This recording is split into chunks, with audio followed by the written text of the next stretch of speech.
To Indiana Sports Beat Radio, presented by Andy Moore Honda of Bloomington. Know your role and shut your mouth, you jabroni! Fires upfield into the end zone, and it's caught! Jelani Woods! Touchdown! INDY! A 43-point night for Tyrese Halliburton! How do you like that, partner? Renew now, drives in low, throws up a shot. It doesn't go. Tipped up and in by Anthony Leal! Indiana takes the lead. It's pretty simple. I win. Google me. Now, here's your host, Jim Coyle. Hey, everybody. Welcome aboard on this Friday edition of Indiana Sports Beat Radio. Thank you so much for being with us as we are heading into week 3 of the college football season, and a big one all the way around this weekend is Indiana, of course, here in Pasadena, as I am for the Hoosiers, as they will take on the UCLA Bruins. Purdue, of course, also a gigantic game as they will host Notre Dame, and in a grudge match there to see what can happen with that one. We've got a big show lined up. Todd Leary will join us. Indiana's been offering plenty of the guys here of lately. More offers going out on the basketball side of things. Mark Hackert will also join us, and we'll talk about something down in the Evansville area. Friday night Hunger Bowl at the iconic Wrights Bowl. Something good for the community. Looking forward to that. Zach Osterman from the Indy Star will join us. Mitchell Paige is going to join us. And Greg Smith from Rivals as we get ready for this week 3 of the college football season, and some big games going on, but none bigger than the one that I'm here in Pasadena to cover, and that is Indiana taking on UCLA, as the Hoosiers will play in the Rose Bowl and go in as a favorite. Unbelievably. If I'd have told you that 6 months ago, you would have laughed at me. Heck, 2 months ago probably would have laughed at me probably. But hope everyone's doing well. Appreciate you, no matter how and where you're listening. All of our affiliates, 97.7 ESPN, The Ref, always the right call down in Evansville, up in the region, the voice of the region.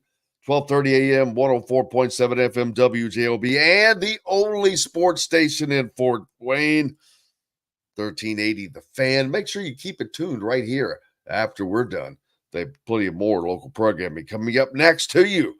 How's everybody doing? How's your weekend? Did you go get your college pick'ems picked on for the ISB? I went in there and made my picks yesterday.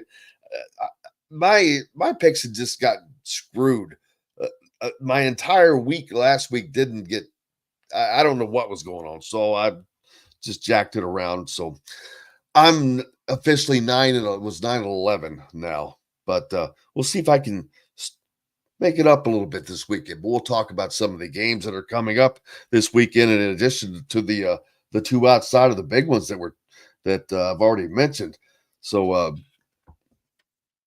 some teams, a lot of buys this week, and this week 2 buy is just ridiculous to me.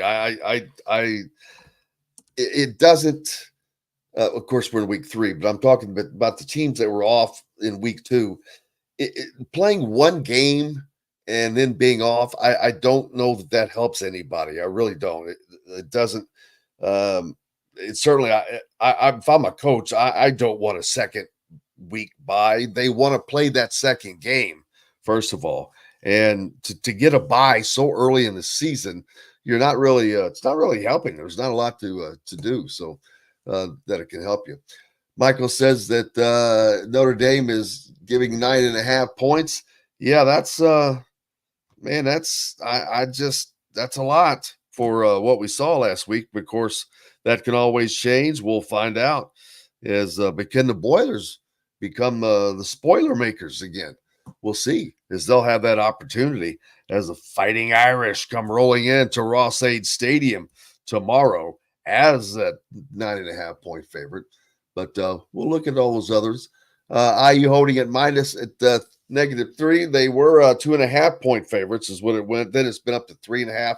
So this is kind of bouncing around. But the sheer fact that they're going in to a conference environment, a road environment, and they are the favorite, as you can see from the beautiful shot behind me there, the Rose Bowl. And it is, you forget how beautiful it truly is out here with the mountains in the background and all of that. And it's stunning. You're just going about something normal, and then you look up and you're like, oh yeah, I forgot. Wow. But it's kind of hard to forget, but I'm glad the temperatures are amazing as well. The weather is going to be phenomenal, as it has been at home. The temperatures in the low 80s. Game time tomorrow, 4:30 in the afternoon. I know that's 7:30 for most of us in the real world. Just kidding. But the weather is going to be spectacular. So we should have every reason to see a great game, hopefully, one way or the other. And I'm looking forward to it. We'll hear from Kurt Signetti as we go into this game, and something that he said that just kind of cracked me up. As a matter of fact, I could probably pull that up right now. No, I'm going to wait. I'm going to wait for Mitchell to make sure Mitchell heard that, but we'll see. Michael says he has to say that sunset tomorrow night is going to be beautiful with the San Gabriel Mountains in the background. Absolutely.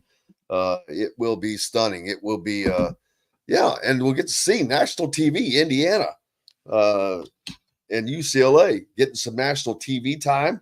So that benefits the Big Ten, at least, benefits Indiana, especially if they win this game. That's another thing that will be spectacular for Indiana. If you start winning games on the road, you start getting the attention of recruits of a lot of different ways. Michael says, let's see, the Colts, he thinks he's going to win on Sunday 24-17. And are the Colts favored? That would that's what I think that they were, which still shocks me. But Larry, unfortunately, said he was going to drive over. I thought you were in Indiana, Larry. Or is that Las Vegas, Larry? Oh, yeah. He was going to drive over to the game, but the wildfires were keeping him. Yeah, unfortunately, that's a part of life out here. And yesterday, as a matter of fact, the apparent earthquake that I know nothing about. Of course, I think it happened before I landed yesterday, so that's why. But yeah, someone asked me about it. I said I didn't know anything about it. So apparently, before we got here, they had the earthquake and got that out of the way. Hopefully, so that's good. The Colts are 3.5-point favorites. That's kind of crazy. But Brian says that's because Green Bay is going to be playing their backup quarterback. Makes a difference. Makes a difference, just like turnovers make a difference. You saw if you watched the Miami, Buffalo game, they with Tagovailoa, who ended up getting a concussion, but he threw 3 interceptions, man. And that turnovers are the great equalizer. And that's something that, while I am very positive for Indiana in regards to the game this weekend, turnovers, although they have not been an issue for Indiana at all, they're the great equalizer. They can pop up out of nowhere, it seems like at sometimes, but hopefully that's not the case for the Hoosiers as they open up the Big Ten season. As a matter of fact, UCLA is opening up their Big Ten history, I guess you'd call it, as they will play their first game ever as a member of the Big Ten Conference football on Saturday against Indiana. So, oh, yes, and I sent this out in a tweet last night. I saw that Bob Boach, he's the writer for the LA Times, wrote that this is a one-of-a-kind situation that UCLA has set up within the Big Ten, at least. They are going to put over 1,000 students in a standing room only arrangement directly behind the Indiana bench, as close as possible. And so they'll be standing the whole time. Their job is to stand and yell for the entire game. So Indiana will have the opportunity to deal with that. Although I don't know what it's really going to sound like echoing in that gargantuan of a stadium. I also noticed in that piece by Bob Boach is that UCLA students apparently are on fall break, and their fall semester does not start till later this month. That's a little confusing to me. Didn't school just start?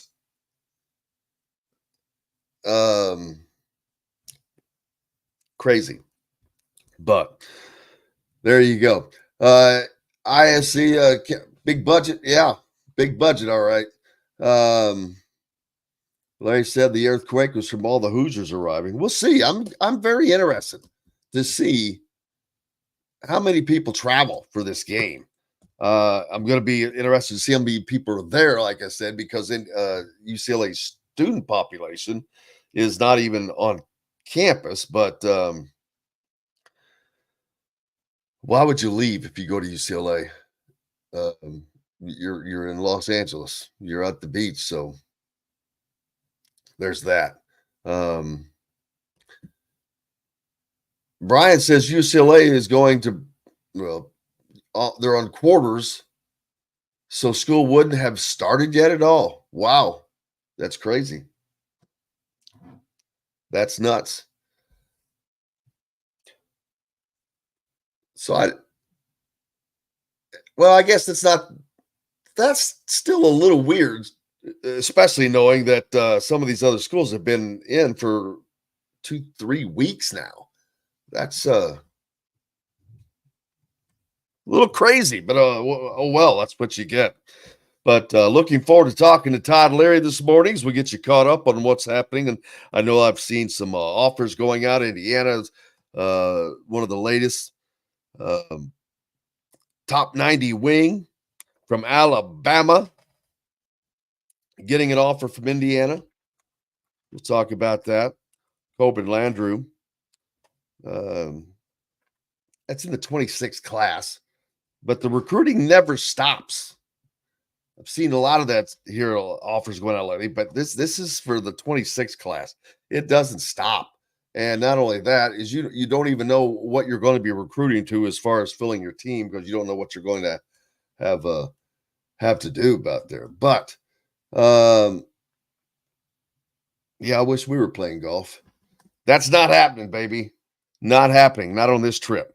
Looking forward to Todd Leary joining us here in a little while, and we've got lots more on top of that. Mark Hackert will join us as we will talk to you and introduce you to the Friday night's Hunger Bowl at the iconic Wrights Bowl, as in Evansville Memorial and Evansville Modern Day. We're getting it on, but for a great cause. Zach Osterman from the Indy Star joins us today. Mitchell Paige, former Hoosier player, as well as Greg Smith from Rivals.com. Plenty to talk about, plenty to get to. Back with it right after this. This segment is brought to you by the Rusty Gator in Bedford, where oceanic flavors meet southern charm. In the market for a new or used vehicle? Well, nobody beats the prices and selection of Andy Moore Honda in Bloomington. Right now, get a brand new Honda with no payments for 90 days. That's right, 2023 and 2024 Honda Pilots, HRVs, CRVs, Honda Ridgelines, payment-free for 90 days. Or get 0.9% APR financing for 36 months on a 2023 Honda Ridgeline. Go to AndyMooreHonda.com and get more to your door. If you're looking for a home in the Indianapolis area, you need Cheryl Sizemore from RE/MAX Advanced Realty. Cheryl Sizemore has over 2 decades of experience, and that could be the difference in you getting the home you want in today's tough housing market. Reach out to Cheryl Sizemore from RE/MAX Advanced Realty at Cheryl@IndyHomePros.com or 317-298-0961. Cheryl Sizemore from Remax Advanced Realty. Let Cheryl Sizemore get you in the home you want today. Cheryl at IndyHomePros.com.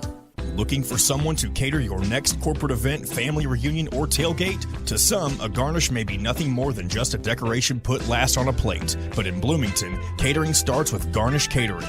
Serving all of Bloomington and surrounding areas, Garnish Catering is waiting to help make your next event one to remember. Planning a great event shouldn't have to be stressful. Whether we quote you just for catering or a total event package, you can trust that you're making the right choice with Garnish Catering. Visit garnishcatering.com. That's garnishcatering.com. Garnish Catering is a proud partner of WOW Food Group. Whether it's a night out with the family, after work with colleagues, or catching the game with friends, Bubba's 33 is the place for you. Bubba's 33 offers a mouthwatering menu of selections that are all made from scratch every day. The portions are big, but the prices are small. And with over 50 big screen TVs, you'll never miss the big game.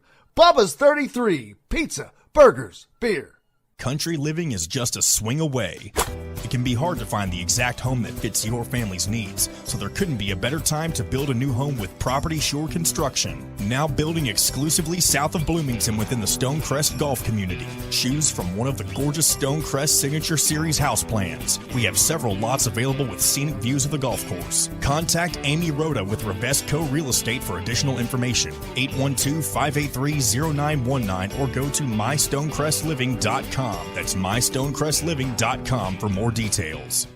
Enjoy healthy, delicious meals at home without the hassle with the Fresh Fork. Chef-curated, ready-made meals delivered right to your doorstep. Proudly fueling IU athletes and now available to you with a menu that's always fresh and diverse, from hearty proteins to fresh salads. The Fresh Fork empowers you to make better food choices without compromising. Let the Fresh Fork help transform your lifestyle for a healthier way of living today at thefreshforkonline.com. Use promo code RADIO20 and get $20 off your first order. This segment is brought to you by the Rusty Gator in Bedford, where oceanic flavors meet southern charm.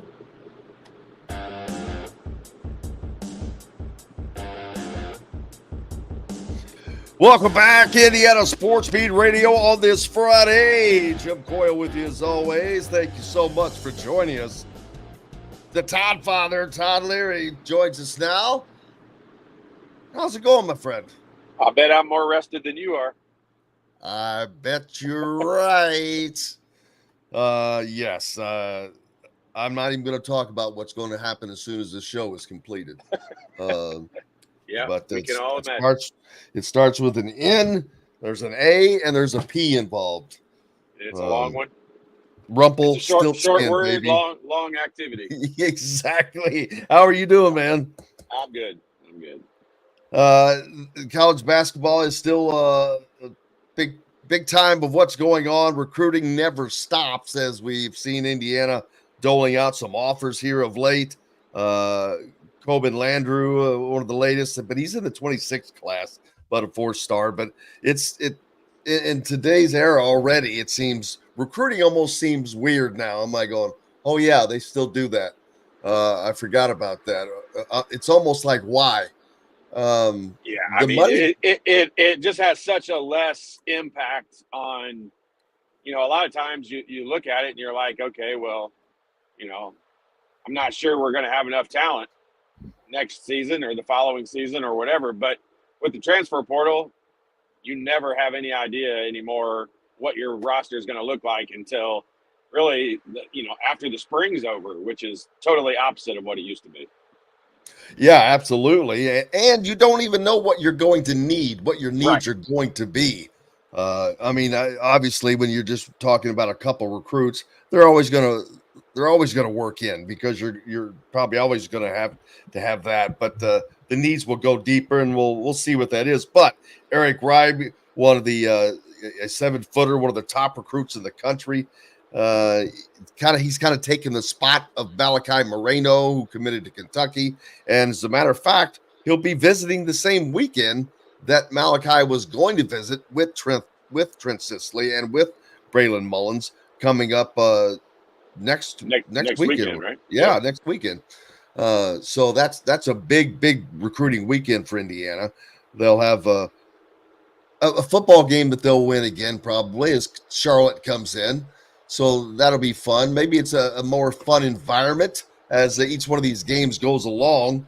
I would think that the basketball guys would still want to see a crowd when they're coming in for a visit. I don't know. If you were going to visit a school and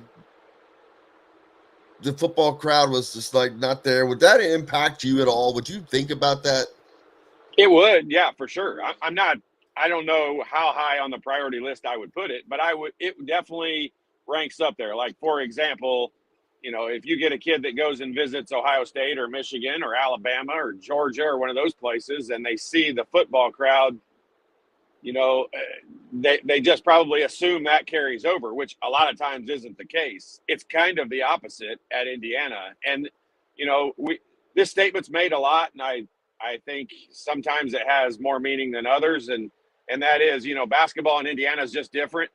And even you can go further and say basketball at Indiana University is different. And it's hard to get kids from outside of Indiana to really understand that when it's a positive aspect like this. And that is, even though the football crowd is going to be at 50 to 75% capacity in the stadium, the basketball arena is almost always going to be full. And it's hard for kids maybe to understand that are not from the state of Indiana. But at Indiana University, it's just always been the case since I've been around. I mean, since the 80s and 90s up to today, like, it doesn't really matter what the football crowd's like, the basketball crowd's going to show up for Indiana. And I don't think that's the case at all universities. No, the one good thing is I think that the talk about Indiana's attendance issues with football, I think they're going to slowly just dissolve this year. I truly believe that Indiana is going to go 6-0 to start the season. As crazy as that sounds, I'm going to say it anyway. I already sound crazy most of the time anyway. But yep. I think they get that 6-0 start, and then you've got Nebraska coming in for a home game. Nebraska is good. That's going to be a fist fight of a Big Ten football game. And I think from there out, Indiana will not have any worries about attendance, because you have a Nebraska game, you have a Washington game, a Michigan game, and one against Purdue. Those are all going to be, I think, sellouts. Yeah, and you've got to build the foundation now for upcoming seasons. And I think it would have been nice for Coach Signetti to have been able to walk in and have a full stadium. And even though the excitement was there and is there, I will say he probably didn't understand Indiana football fans, to the extent of what maybe he does now. But if they can 6-0, 5-1, whatever it is, like when they get down to the end of the season, if they start the season out 6-0 and then lose all of those games in the Big Ten and are, I'll say, not competitive or super competitive in a lot of those big games, I think Coach and the whole program will be battling the same thing attendance-wise next year. But if that's not the case and they're able to not just be competitive, but maybe win a game or two of those games towards the end of the season against the higher quality competition, then the people will end up showing up. Like, that's just the way that it is. I mean, I think we would all be crazy to think all of a sudden people are just going to show up because Coach and the program have a lot of momentum around them right now. They still got to go win some games, and then people will fill the seats. This is not an issue that is exclusive to Indiana either. I know that even Ole Miss, who has a top 10 team and is in the SEC and has the number one, I hate to say party, but tailgate in the country at the Grove there. I've heard Lane Kiffin complaining about some of the same things. And so the coaches are wanting the students to stay to the end of the games because he wants to get them into that habit. So when they need them, but we'll see. But getting back to Eric Ryby, yeah, he's going to be coming in for a visit next weekend along with Trent Sisley and Braylon Mullins. A big weekend for Indiana. But a big weekend to have those guys in together as well. I feel good about Braylon Mullins for Indiana. I think Trent Sisley is just going to be a 50-50 battle between Indiana and Purdue right down to the end, and not knowing which way that's going to go. Eric Ribey has already visited Kansas, but he canceled a visit to Kentucky and to North Carolina at the same time. That doesn't happen very often, but he'll be keeping his visit to Indiana. But Kentucky and North Carolina cut already. Well, when you see like Malachi Moreno commit to Kentucky, I mean, I think it would have been a little nuts for those two guys to go to the same school. So I mean, I wasn't surprised at that. I assume that's probably the case, and a lot of times I think kids maybe just don't publicly do that, but in their mind when they see a top recruit like Malachi commit to Kentucky, I mean, it probably eliminates that school from their choices, but that's not always the case. I mean, some kids will figure, I'm better than him, I'm going to play in front of him. But there's just so many opportunities in different schools out there. Like, it doesn't surprise me that would happen. No, not at all, because everyone's got to look ahead. But they want their NIL money. They want their they've got to have playing time. Yep. Got to have that PT, baby. Got to have that guaranteed PT and guaranteed starting spots. Can you imagine demanding a starting spot? Nope. I can't. I had no point of reference with that one.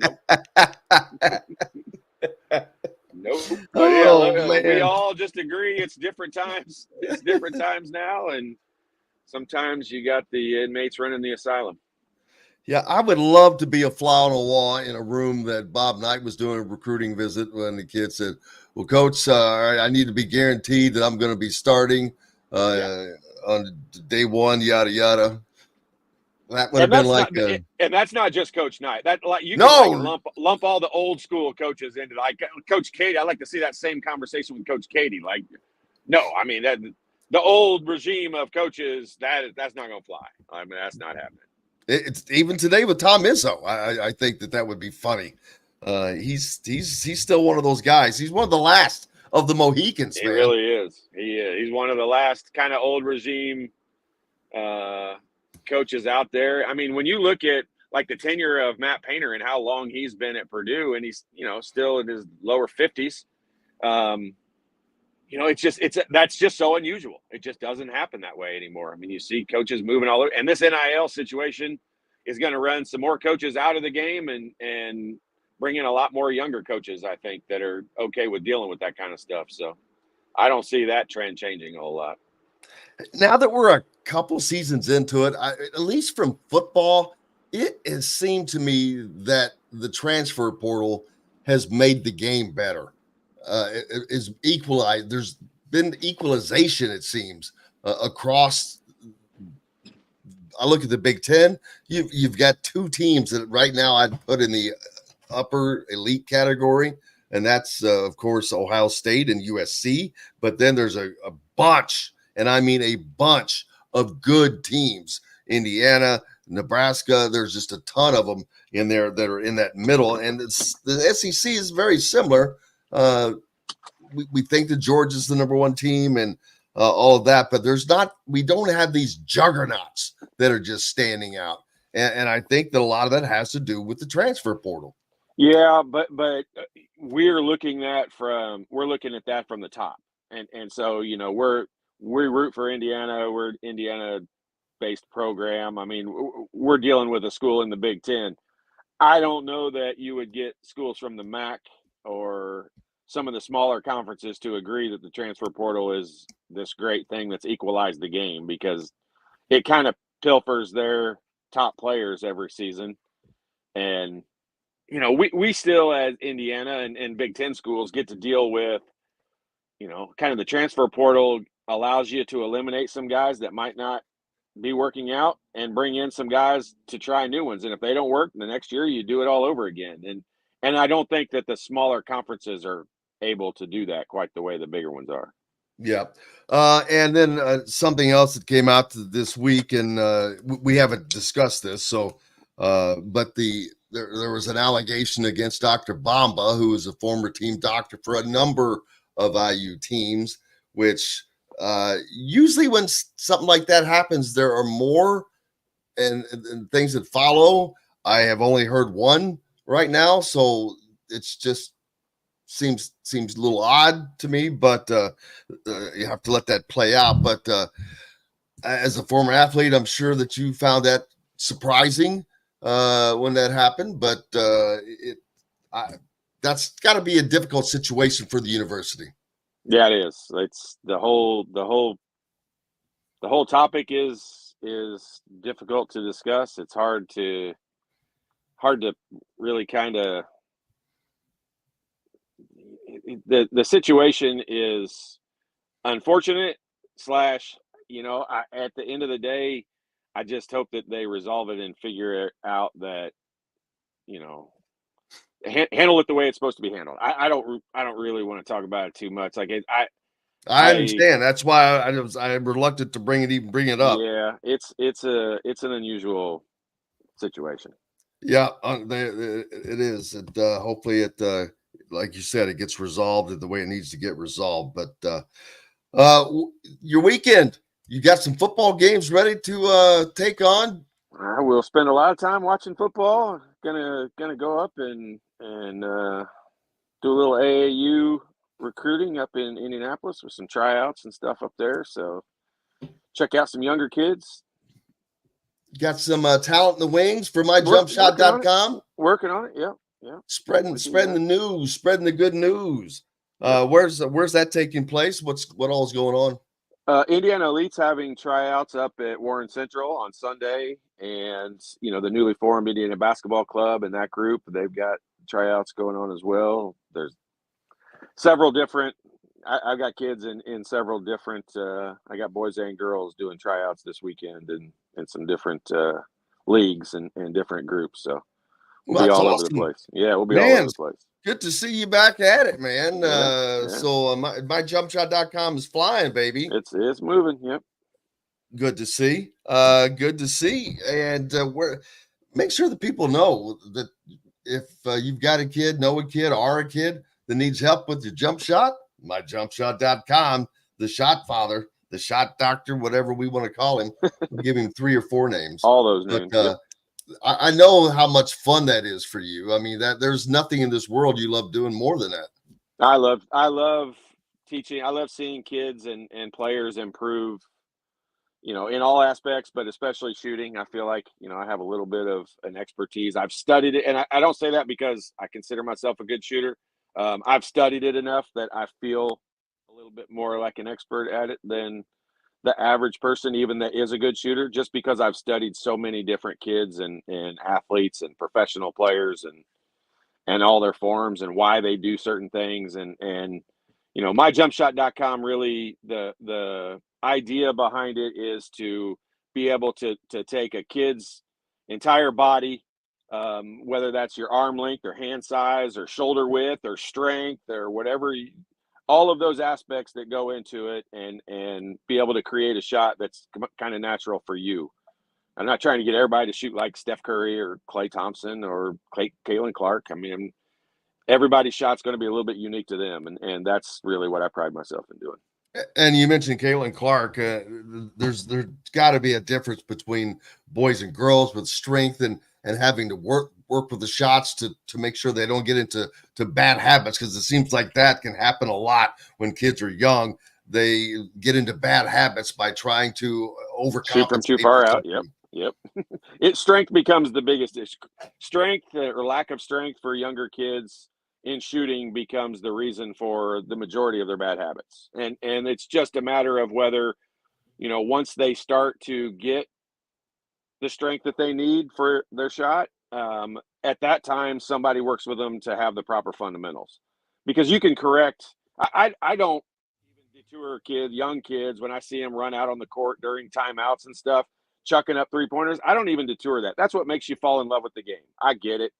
I did the same thing.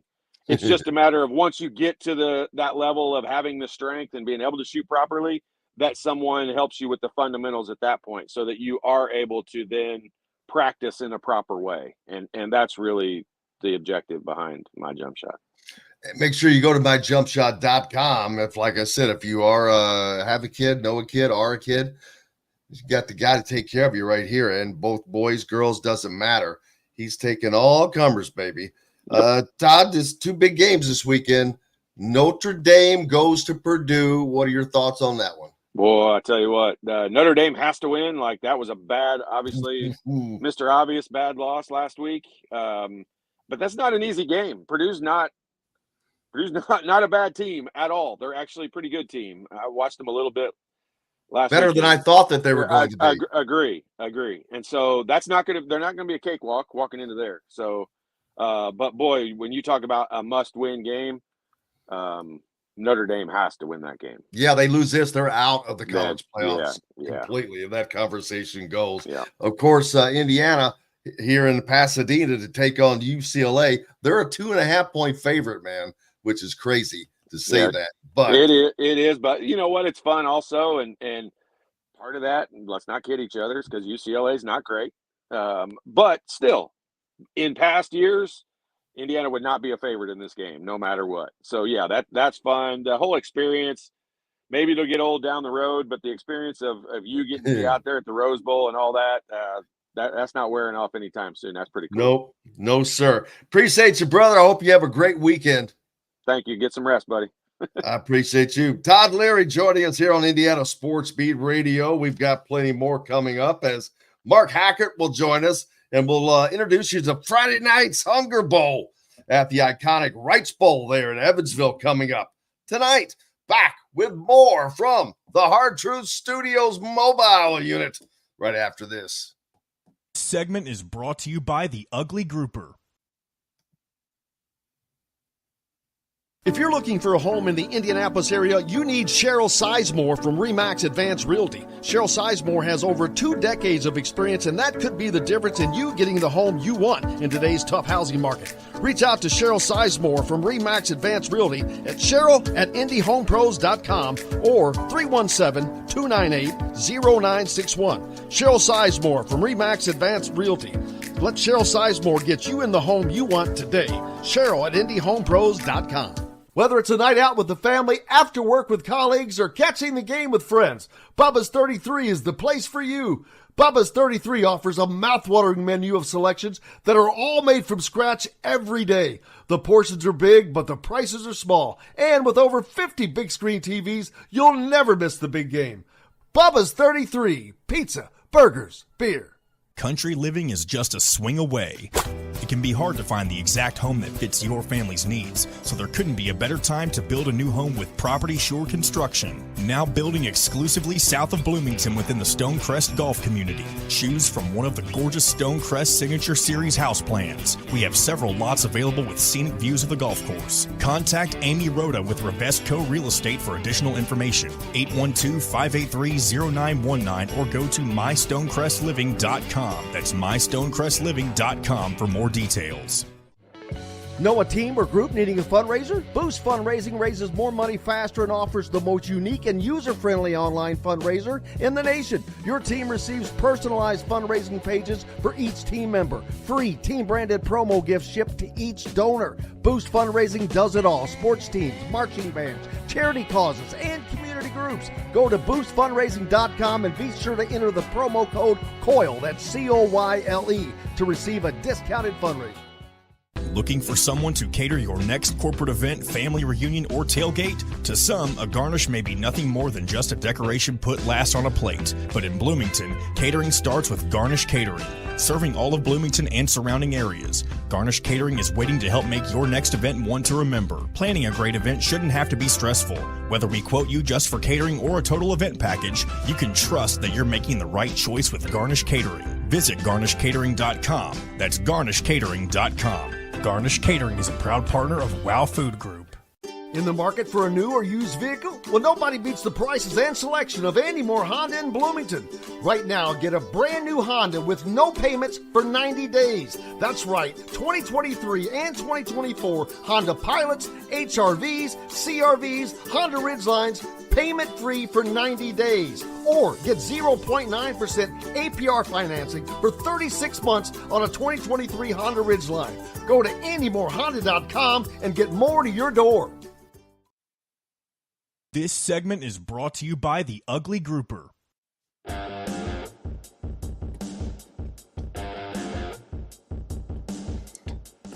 Welcome back, Indiana Sports Beat Radio on this Friday. Jim Coyle with you as always. Hope you've got a great start to your weekend, and we're going to help you get there. But we've got some serious stuff to talk about, but mixed in with some football as we're joined by Mark Hackert from the Knights of Columbus. How are you, sir? I believe you're muted somehow. But we'll let him work on that as the Knights of Columbus putting on the Friday Night's Hunger Bowl at the iconic Wrights Bowl down in Evansville. Very appropriate, as a matter of fact, to be playing a game at the Wrights Bowl as I am here preparing for Indiana to play in the Rose Bowl. Did you get it figured out, Matt? Mark? No, we'll have to get our producer to help you with your settings may not be set correctly to use your microphone, but it seems like you're muted right now. But Evansville Memorial taking on Evansville Modern Day as the Knights of Columbus doing what they can to help eradicate hunger in their areas down in the Evansville area. But that is something that's very important and fun as a great game, an iconic building, an iconic place. If you haven't been to the Wrights Bowl, man, it's been around for a long time. And it's just some great games have been had there. Great sporting events have been had there over the years. I think I heard you. Nope, I did not. But this is the 8th annual. As I'll keep on talking while you keep on working, brother, when you get yours fixed, but I'll keep laying it out there for you. They are on the cusp of their 8th annual Friday Night's Hunger Bowl, which raises monies for St. Vincent de Paul and their food pantry to try to eradicate the growing needs of hunger in their community. They have been very successful. Last year, nearly $30,000 raised, bringing their total for the first 7 years as they're closing in on the $100,000 mark, getting close. So, but they need to get closer. They need your help. So you can get out to the game tonight at the Wrights Bowl, but you can also donate. There is a link that you can donate to, and I'll have to read that off. I'm not sure that you have that pulled up.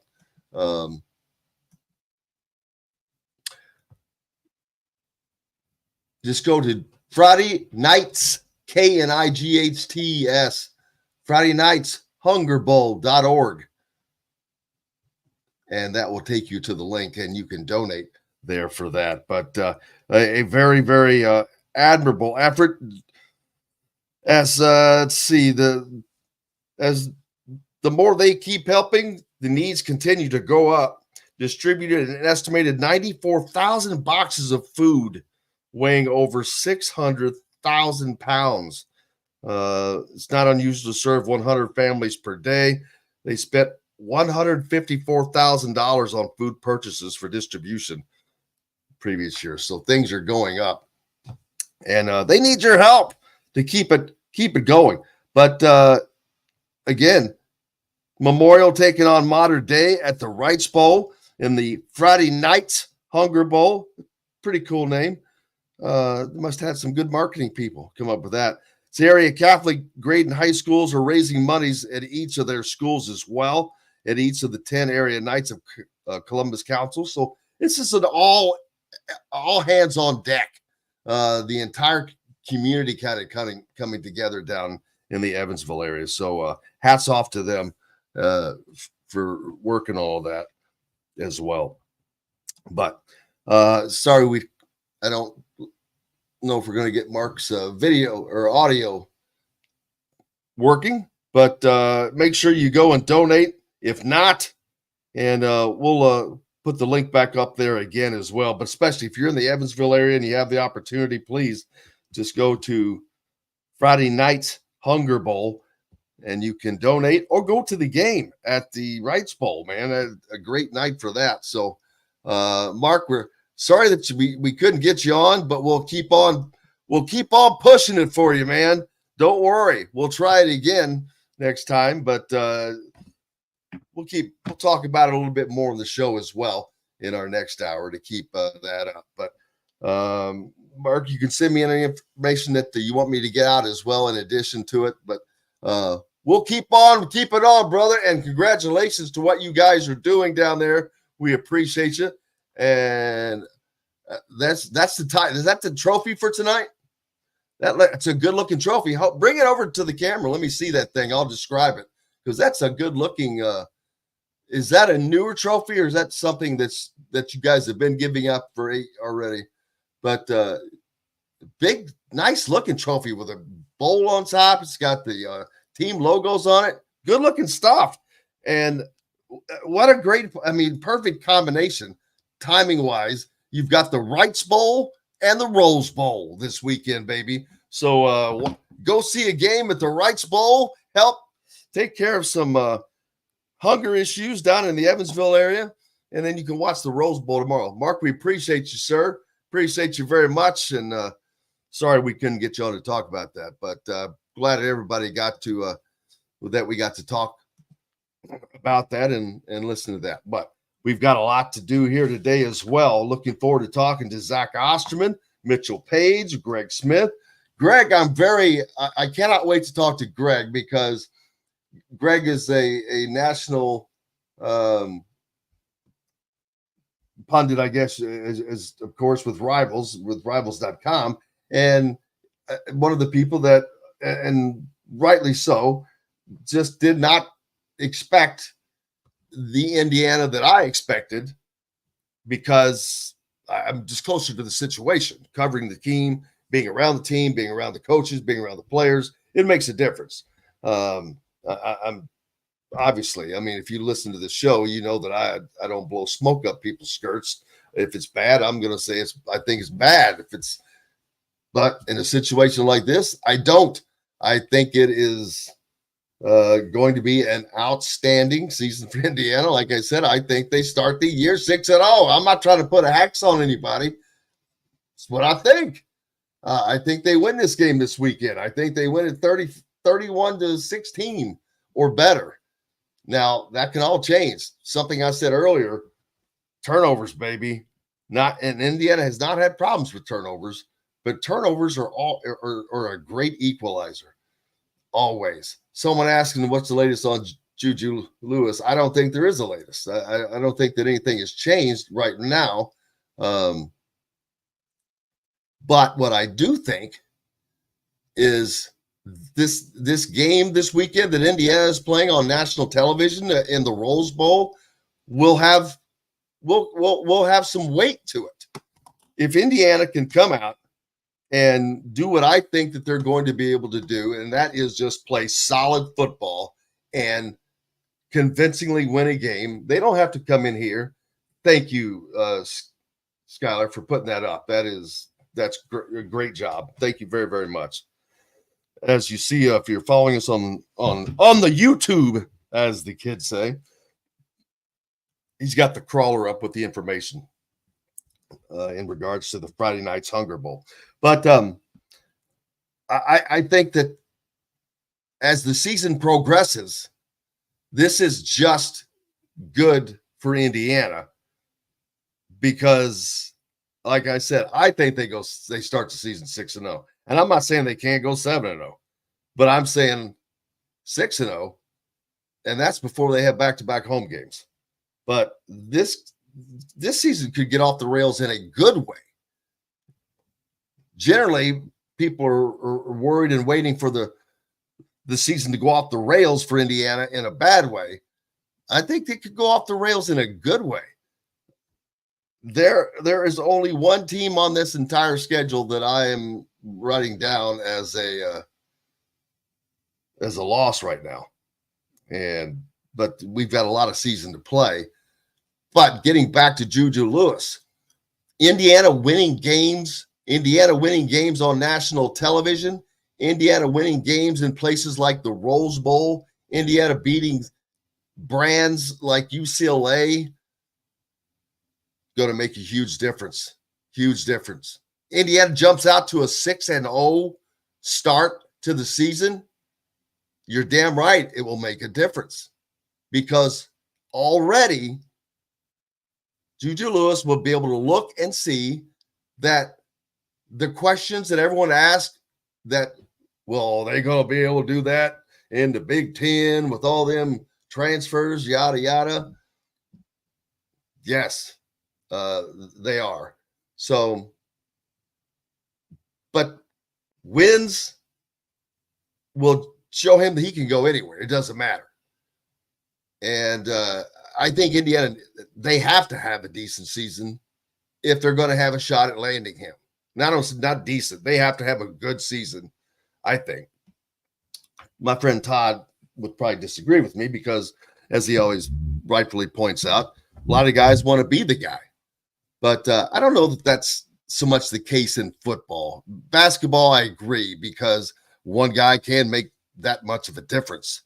But in football, while the quarterback is one of those guys still, and you can look at Nebraska as for the perfect example, and their true freshman quarterback, a 5-star, much like Juju Lewis is. Can he have that kind of impact?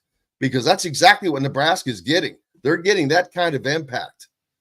But they're reaping the rewards of playing well. I already mentioned and talked about the fact that after they beat Colorado, they got a commitment immediately from a 4-star linebacker from Omaha. It's like, boom, yeah, that was it. And he said it. He goes, after the Colorado game, it was it. I was done. I was in. That happens. That matters. And now that's something that I think that the crowd situation could hurt. But like I said, I think that's going to be a thing of the past. Winning, I say it all the time, winning cures everything. And even in football with Indiana, I think winning will take care of that without question. And I expect them to do a whole bunch of that this season, and looking forward to it. But it all starts tomorrow at the Rose Bowl, 7:30 Eastern time, 4:30 out here on the coast, as Indiana goes into the Rose Bowl as a 2.5-point favorite over UCLA. Well, on the back, I should have played Kurt Signetti there, but I think we're out of time in this segment to do that. I don't want to go over. We'll, I'm saving that for Mitchell anyway. Looking forward to Mitchell hearing that, so I'm sure he'll get a big laugh. But Zach Osterman from the Indy Star will join us next, as well as Mitchell Paige and Greg Smith, as we'll get hard, long, heavy into this weekend's action with Indiana taking on UCLA and the other games. Like I said, I don't want to ignore the fact that this Purdue Notre Dame game has me intrigued, and it's not because it would knock Notre Dame out of the playoffs. It just I never would have in a million years dreamed that Purdue would have had a shot at winning this game. This is a team that was picked to finish last in the Big Ten, going up against a team that was supposedly a top 10 team. So looking forward to that. We've got lots more coming up here on Indiana Sports Beat Radio, coming to you from the mobile Hard Truth Studios. Make sure you're going out and picking up yourself some Hard Truth products. They got plenty of great ones, all made right in the heart of beautiful central Indiana and Brown County. We're back with more right after this. This segment is brought to you by Hoosier Hanks East. In the market for a new or used vehicle? Well, nobody beats the prices and selection of Andy Moore Honda in Bloomington. Right now, get a brand new Honda with no payments for 90 days. That's right, 2023 and 2024 Honda Pilots, HRVs, CRVs, Honda Ridgelines, payment-free for 90 days. Or get 0.9% APR financing for 36 months on a 2023 Honda Ridgeline. Go to AndyMooreHonda.com and get more to your door. Looking for someone to cater your next corporate event, family reunion, or tailgate? To some, a garnish may be nothing more than just a decoration put last on a plate. But in Bloomington, catering starts with Garnish Catering. Serving all of Bloomington and surrounding areas, Garnish Catering is waiting to help make your next event one to remember. Planning a great event shouldn't have to be stressful. Whether we quote you just for catering or a total event package, you can trust that you're making the right choice with Garnish Catering. Visit garnishcatering.com. That's garnishcatering.com. Garnish Catering is a proud partner of WOW Food Group. If you're looking for a home in the Indianapolis area, you need Cheryl Sizemore from RE/MAX Advanced Realty. Cheryl Sizemore has over 2 decades of experience, and that could be the difference in you getting the home you want in today's tough housing market. Reach out to Cheryl Sizemore from RE/MAX Advanced Realty at cheryl@indyhomepros.com or 317-298-0961. Cheryl Sizemore from RE/MAX Advanced Realty. Let Cheryl Sizemore get you in the home you want today. Cheryl at indyhomepros.com. Whether it's a night out with the family, after work with colleagues, or catching the game with friends, Bubba's 33 is the place for you. Bubba's 33 offers a mouthwatering menu of selections that are all made from scratch every day. The portions are big, but the prices are small. And with over 50 big screen TVs, you'll never miss the big game. Bubba's 33, pizza, burgers, beer. The Ugly Grouper, located on beautiful Anna Marie Island, Florida, is the place to be, and not just because they have unforgettable meals, including locally sourced seafood. The Ugly Grouper has your favorite craft beers and cocktails, along with live music every day. The Ugly Grouper is family-friendly, able to host private parties, and has the biggest grouper you've ever seen. The Ugly Grouper is the place to be on Anna Marie Island, Florida. Tell them Indiana Sports Beat sent you. Go to theuglygrouper.com for more information. Country living is just a swing away. It can be hard to find the exact home that fits your family's needs, so there couldn't be a better time to build a new home with Property Shore Construction. Now building exclusively south of Bloomington within the Stonecrest Golf community. Choose from one of the gorgeous Stonecrest Signature Series house plans. We have several lots available with scenic views of the golf course. Contact Amy Rhoda with Revesco Real Estate for additional information. 812-583-0919 or go to mystonecrestliving.com. That's mystonecrestliving.com for more details. This segment is brought to you by Hoosier Hanks East.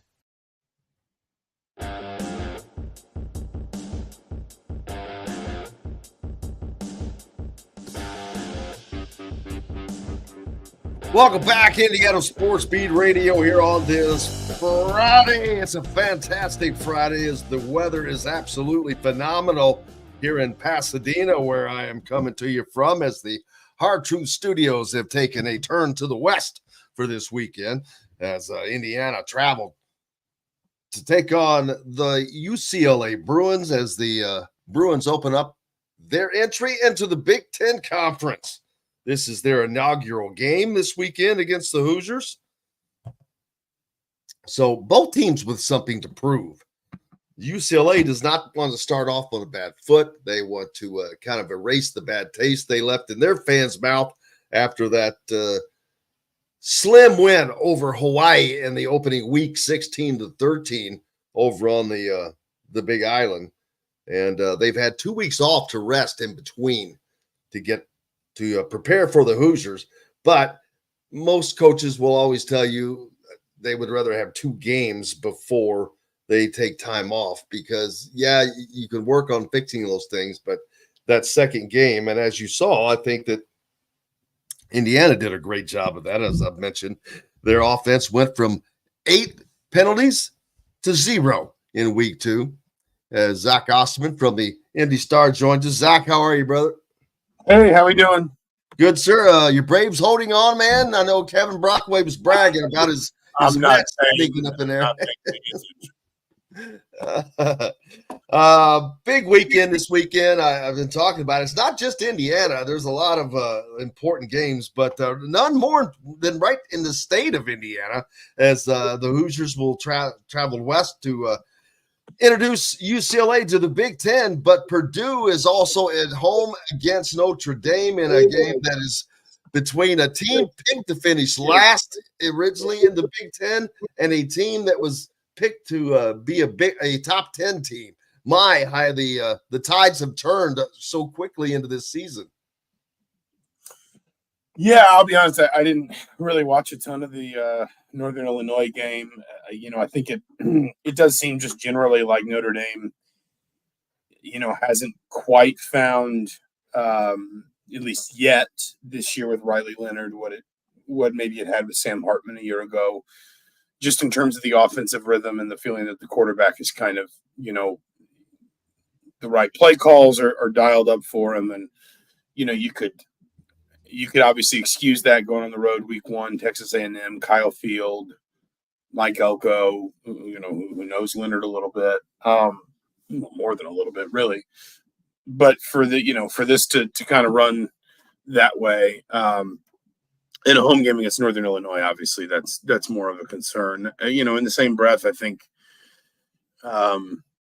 sometimes in these situations, I think it's almost better to go on the road, after a game like that, because, I think Notre Dame obviously will respect it. It's Purdue, and there will be a lot of Notre Dame fans, I'm guessing, at Ross-Ade Stadium. But, when you play a game like that, you struggle the way Notre Dame did, sometimes it's better to be able to kind of get away from your home environment and not be sort of prisoner to, if you have a rough first quarter or something, suddenly there's a bad energy in the stadium, there's nervousness, there's, kind of a rumble of concern that starts to infect your team's performance. They can hear the crowd getting worried. Things start not necessarily turning toxic, but just sort of turning negative. I think it's actually maybe to Notre Dame's benefit. That game's at Ross-Ade, right? Yes, sir. Yeah, I think it's actually to Notre Dame's benefit in some ways, especially because I'm guessing it will be a Purdue partisan crowd. But let's say Notre Dame does score on their first couple drives, I think there will still be, a comfortable Notre Dame voice in the stadium. But you won't necessarily be in a situation where if you struggle a little bit offensively, if your defense has to carry you for a little while in that game, you won't necessarily be in a position where, the atmosphere around you can start to affect you, unless obviously you struggle on defense and Purdue starts scoring some points, and then suddenly the road environment kind of gears up on you. So. And a lot of interesting games in the Big Ten as well. Wisconsin will certainly find out what they're made of as they'll welcome Alabama in. Michigan coming off of a bad loss. They've got an easy non-con game. And Indiana, of course, travels to Pasadena today to take on the Bruins tomorrow. This is a big game for both programs.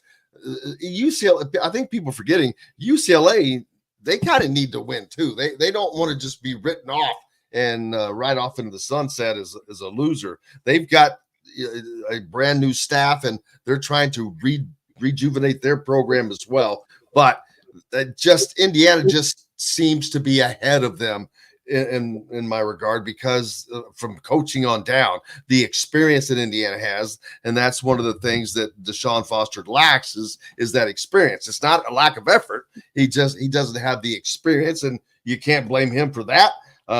No one would have turned down the position if you're offered to be a head coach in D1, and I don't blame him. But I think that's one of the big things is the difference, not just with Cignetti and Foster, but UCLA does have Eric Bieniemy on that sideline, which is a huge help to the Bruins.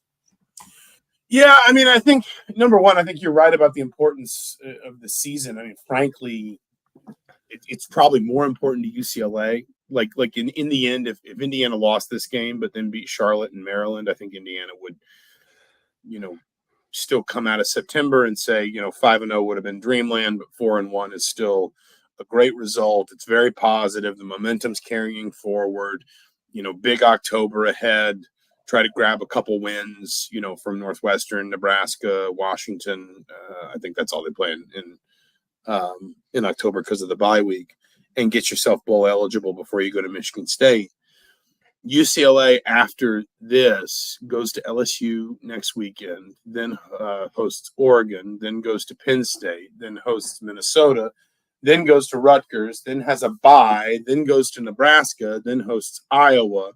In the last 3 weeks on UCLA's schedule are at Washington, USC, Fresno State. My point is USC can be a good football team, and if they don't win this game on Saturday, find themselves in a situation where they end the season 3-9, and it not necessarily even just be about UCLA being a bad team, but just UCLA getting a really unforgiving schedule. And so I think there will be a sense of urgency for UCLA in this game. But, that can work both ways, though, because, as you said, they didn't look great in the opener. Hawaii can be a tricky place to play. They looked a lot better in the second half. All 16 of their points came in the second half.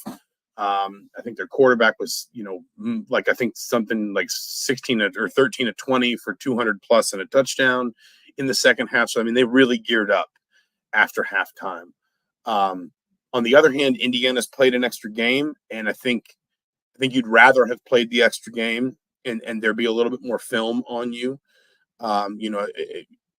If you've ever played sports, like you have a big game, would you rather play one game and maybe be able to mask some of what you're trying to do, or would you rather have two games? Maybe there's a little more film on you, but you've got a lot more time on task, a lot more rhythm, a lot more confidence. I think most athletes would tell you they prefer the latter scenario. My point in this is, when I broke my schedule down in the preseason and I picked Indiana to win this game, I had them winning 8 in the regular season, and I picked Indiana to win this game. My reasoning was essentially 3 major factors. Number one, does Indiana have the coaching advantage in whatever matchup I was analyzing? Number 2, do I think they have the better quarterback? And number 3, is the game at home or on the road?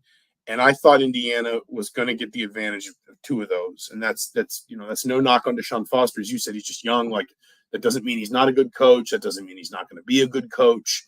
It just means that right now, today, Kurt Cignetti's got a lot more experience. He's had a lot more success. And I think Ethan Garbers might be a good quarterback.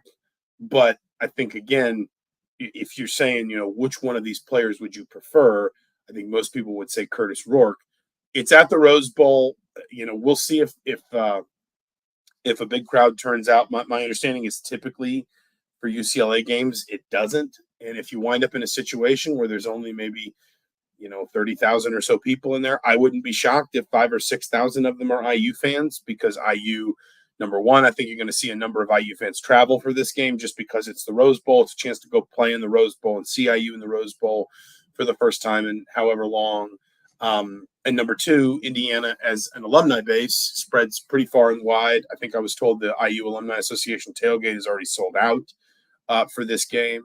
So my point is, I'm not sure the home advantage, if Indiana can play well early, is necessarily going to be a huge factor. I do think it's going to be a tough game for Indiana. I think particularly defensively, Indiana has not been challenged at anything resembling what it's going to see athletically or physically on Saturday.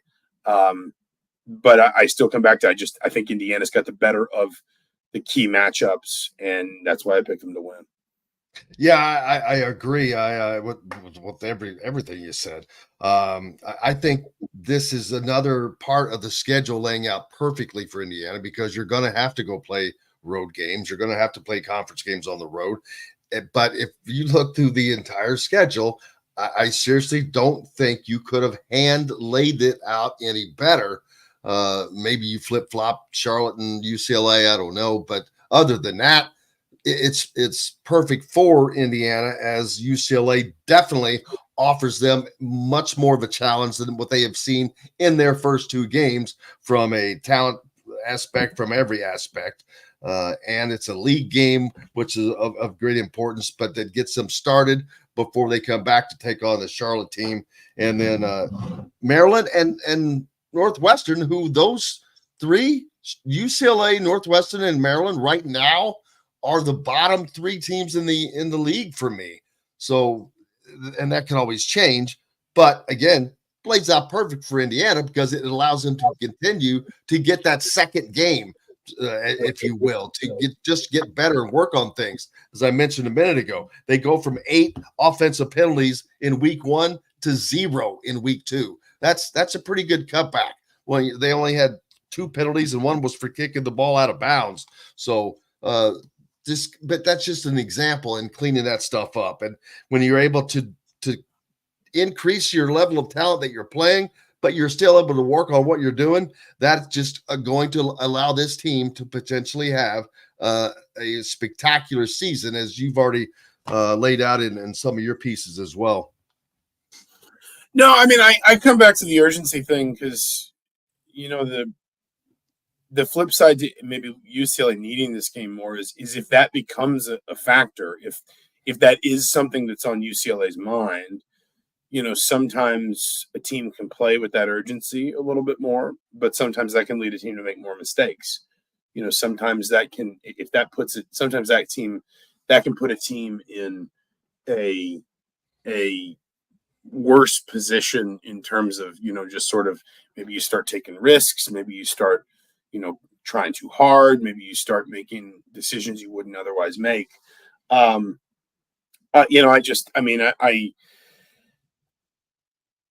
Obviously, there's absolutely a world where Indiana can lose this game. UCLA can pass the ball really well. You mentioned Eric Bieniemy. Obviously, his background in the NFL is very successful. Again, you just think about UCLA defenses in general, like the last few years, just the number of really versatile players.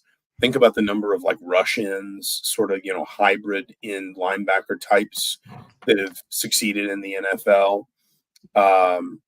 That came out of UCLA, Khalil Mack played there, if I'm not mistaken. Anthony Barr, Latu with the Colts is a rookie this year. He was really good there. I think that's the area where I think Indiana's got to be able to, really execute some fundamentals, particularly running the ball, keeping, sort of making UCLA bring extra hats into the box to try and slow Indiana down running the ball. And then that creates the one-on-one matchups outside that you like a little bit more. Of course, it goes without saying, Indiana's going to see more arm talent, more athleticism, from the opposing offense than it has at any point yet this season. I just, if you're asking me to, especially early in the season, and especially given that UCLA's only played once, it is harder to evaluate UCLA because they've only played the one game. And Hawaii can be funky. It's a lot of travel. You're out in, you're all the way out in Honolulu. That stadium is kind of out in the middle of nowhere in a weird, which is weird to say because I think Honolulu is like the biggest population density in the country for a city its size. But it's just kind of out there by the highway, and like sometimes it's a tough place to play. Sometimes it's, sometimes not a lot of people show up. The point is Hawaii hasn't been that good for a while. And, to go out there and struggle, but then look a lot better in the second half, maybe they got some of the kinks out of their system, or maybe they struggle a little bit coming back in this game because they didn't get that second game to follow up on it.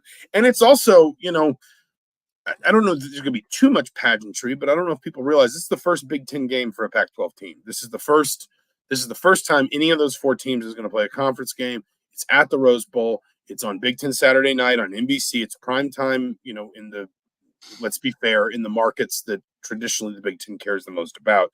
Obviously, it is expanding its reach into LA. My understanding is NBC is going to have a live studio presence there, or a live sort of, set presence there.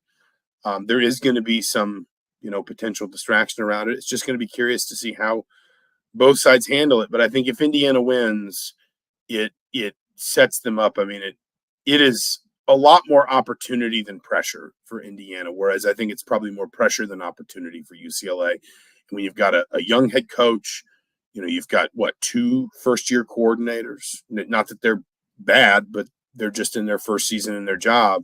You've got a program that has done some winning, as Kurt Signetti pointed out this week, but has turned over, not necessarily roster, but coaching-wise, pretty significantly from a season ago, going up against a team that has a lot of confidence in what it is and what it does and, what its coach, the position its coaching staff can put it in and what its staff is capable of. I would rather be the team that's going out there playing for opportunity in that scenario rather than the other way around. Yeah, absolutely. And UCLA, from everything I've read, defensively, they're convinced that to stop Indiana, they're going to need to stop the run first and then try to stop the pass. And they have great respect for Indiana, as their offense has been extraordinarily balanced, as they're averaging a half-yard difference between the passing and rushing. I think 278.5 on the ground and 279 through the air. But I think that ultimately that the coaching differences, but the unbelievable balance that Indiana's offense appears to have right now, and the defense is, again, they haven't been truly tested yet, but they're playing at an extremely high level. Hey, playing at a high level is great, period. Doesn't matter who you're doing it against. That's better than playing at a mediocre level against a higher level team. But right now they're fifth in the nation in total defense, and I think 14th against the run. So we'll see how well that can continue to hold up. But all things are looking very good for this Indiana team as they go forward, Zach. Yeah, I mean, again, it's a very different animal what they're going to face. I mean, Florida International is probably one of the worst teams in the Football Bowl subdivision, and Western Illinois is probably one of the worst teams in Division I.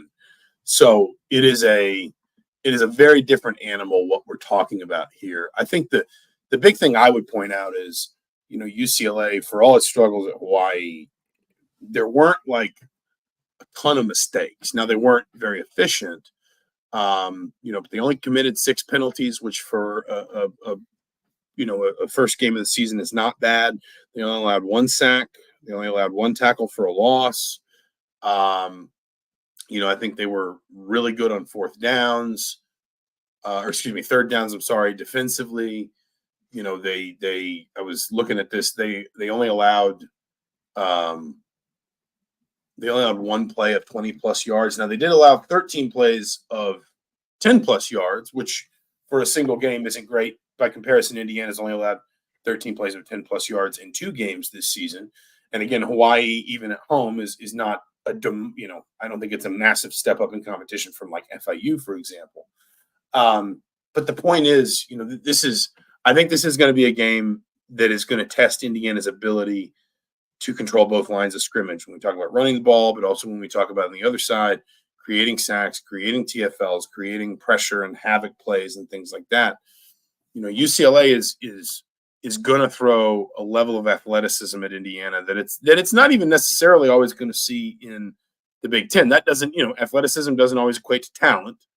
And I think that's an important distinction, because I think sometimes when you say a team is really athletic, the assumption is, oh, well, that they must be good. The teams can be athletic and still be flawed. But this wasn't a UCLA team that went to Hawaii and just looked really, really flawed. Now, again, you can turn that back around the other way and say, well, UCLA didn't make a lot of mistakes, and they still needed a come to Jesus or whatever sparked that second half rally. It's not like there was one thing that they got the ball inside the red zone 3 times and they turned it over twice and missed a field goal or whatever. You can turn that around and say there wasn't some, obvious kind of drawback or obvious sort of flaw that if UCLA can just get that out of its system, they're going to be a really good team. But I mean, they 3 turnovers forced in that Hawaii game. Again, really good up front, really good front 7, I think, really challenging front 7. It is going to be a game where Indiana is, I think, going to have to win a lot of individual battles. But if Indiana does that, I think Indiana's got a chance to win the game. And I think the other thing I would say, too, is a quick start. And this is where, again, I think you are worried about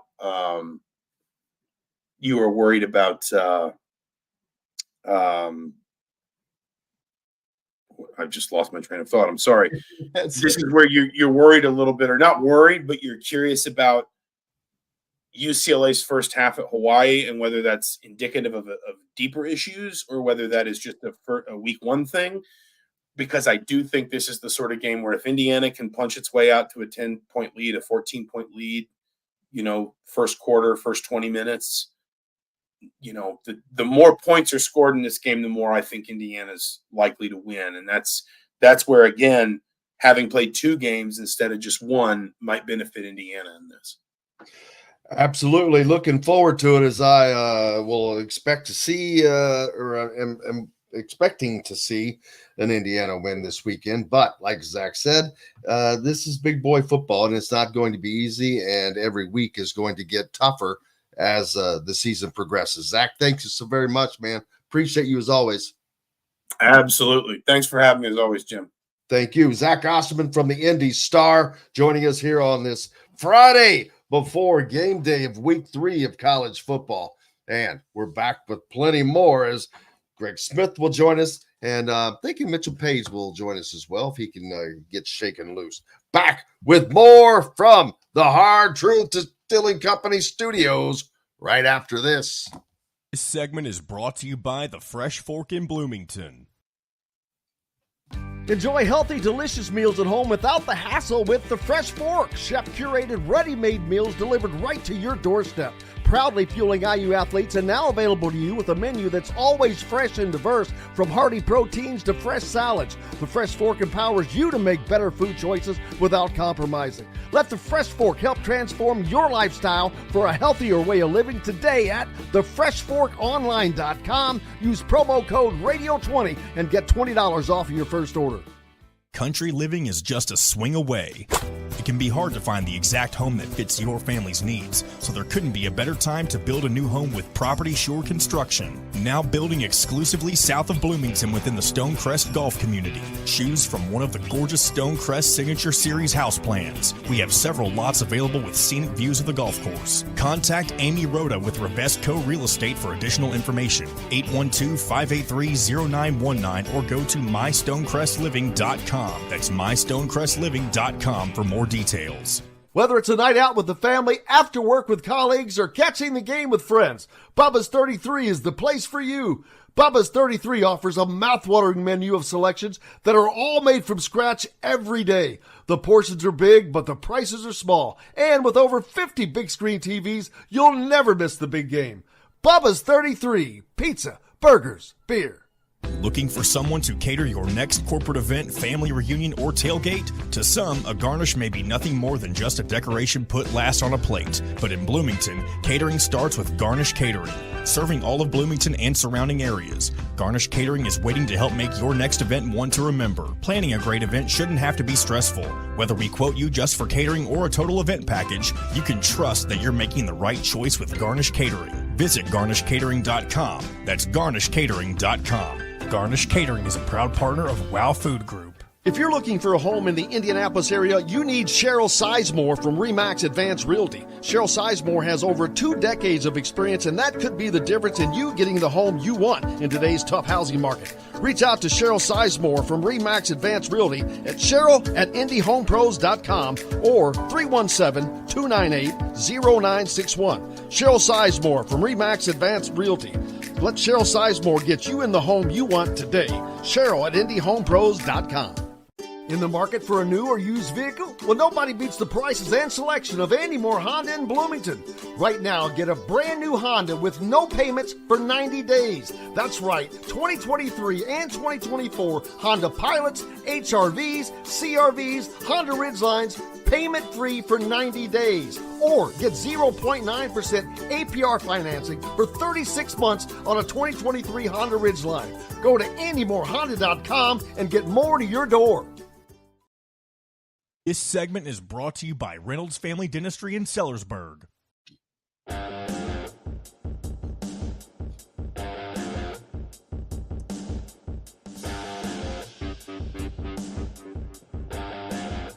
Welcome back, Indiana Sports Beat Radio, here on this fantastic fantastic Friday, and the weather is exactly fantastic. What's it like back in the homestead? I haven't even looked to see what I think is it warm back there, I believe. Can't remember. Has everyone gone to and gotten their college pick'ems in? I got my picks. I got so screwed on that deal. I don't know how my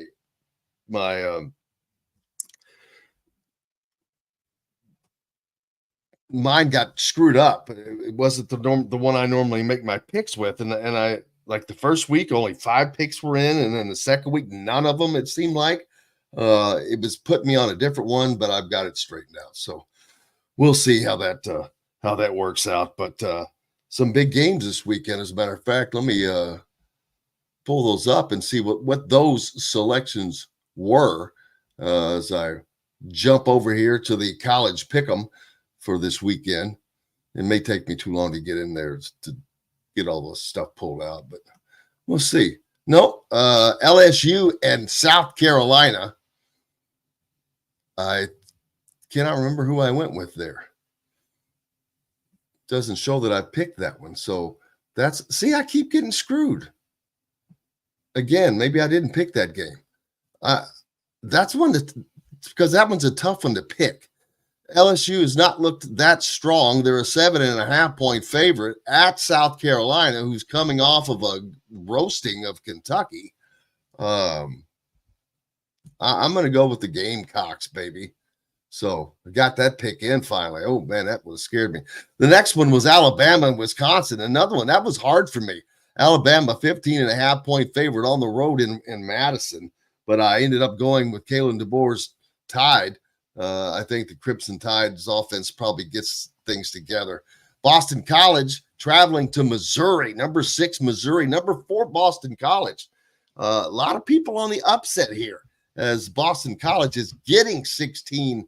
I guess they're getting 16.5 points. That's just a lot of points to give to a ranked team. And I couldn't pass it up either. 62% of the people taking that one. Oregon State. The first time in decades these two teams are playing that it's not a conference game. They're both former members of the Pac-12. Oregon heads to Corvallis to take on Oregon State, and the Beavers are getting 13.5. I did not want to pick Oregon in this. I'm going to be honest with you. I still think I regret it. Maybe I should switch it. Oregon has just not been impressive to me so far. One team that has, though, Miami, and they're giving away 36.5 points against Ball State. Sorry, Mike Lewis. I love your brother, but I think the U is flying high right now. Oklahoma giving up 13.5 to Tulane. I went with the Sooners on that. Purdue and Notre Dame in the listings. Purdue getting 12.5 points. I'm taking that. And I don't have a lot of faith in the Irish. Utah gives up 21.5 points as they travel to Utah State. I went with the Aggies on that. Ole Miss giving up 23.5 as they travel to Wake Forest.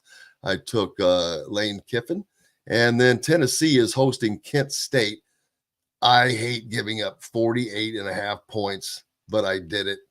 And so there it is. That's it. That's how my picks went. Now, something else is I just released. That's funny to say it like that. My Big Ten Power Index. The first one starting in week 3. I wanted to let the first couple of weeks just let the water find its level, as you would say. And I think it still not quite gotten there, but you got to start somewhere. And I thought that enough time had passed. And so the top was easy. But I'm telling you, doing that whole thing drove me insane because it was like doing the entire AP Top 25 with 18 teams in this league now. It was a lot. But finally got them where I want them. But my power index, leagues, rankings, whatever you want to call it, is not like a lot of other people's. Number one, because I'm going to put teams where I think they are right now. That could next week, they could change dramatically, up or down. But we'll see how that goes. But number one for me, of course, is Ohio State. That's just an easy pick. I don't think anybody does not have Ohio State as the number one team in the league. Number two for me is USC. They've got the best win in the conference as they go to Las Vegas and they beat LSU. Now, I was just talking about LSU not being as good as I thought that they were. So we'll see. Number three for me, Nebraska. Nebraska had a great win. They're looking really good right now. And until that changes, that's not going to change for me. Number four, I've got Illinois. Big win over Kansas, ranked Kansas. So those are, that's a shocker for me for Illinois. I did not expect that out of them. I have Penn State at number 5. I don't feel good about them anywhere, but they've got to go someplace. We'll find out more what they're like. They're off this week. I should have mentioned Illinois is taking on Central Michigan, and let's see, Nebraska is taking on Northern Iowa. USC and Ohio State buys this week. A lot of buys this week. Number 6 is where I left off. Michigan State, another big win last week as they beat Maryland on the road. That's Maryland maybe not as good as we thought they were, but Michigan State better than we thought. So they get a big win. They move up. I've got Indiana at number 7 right now. They've played a couple cream puffs, knocked the dog snot out of them. We'll find out more about them this week, of course, as they're here in Pasadena to take on UCLA as a 2.5-point favorite. Following Indiana, I've got Wisconsin, and they have a tough task ahead as the Crimson Tide comes to Madison this weekend to visit, and I think they're getting 16 points in most places, but not looking good. Oregon State, 16.5 points they're giving up. I don't feel good about that, and we'll see if Oregon's probably going to be one of those teams that just gets better, but I don't know how good they're going to get this year. Washington can be a surprise team. I did not expect a lot out of Washington. They have a new coach, new program, new regime.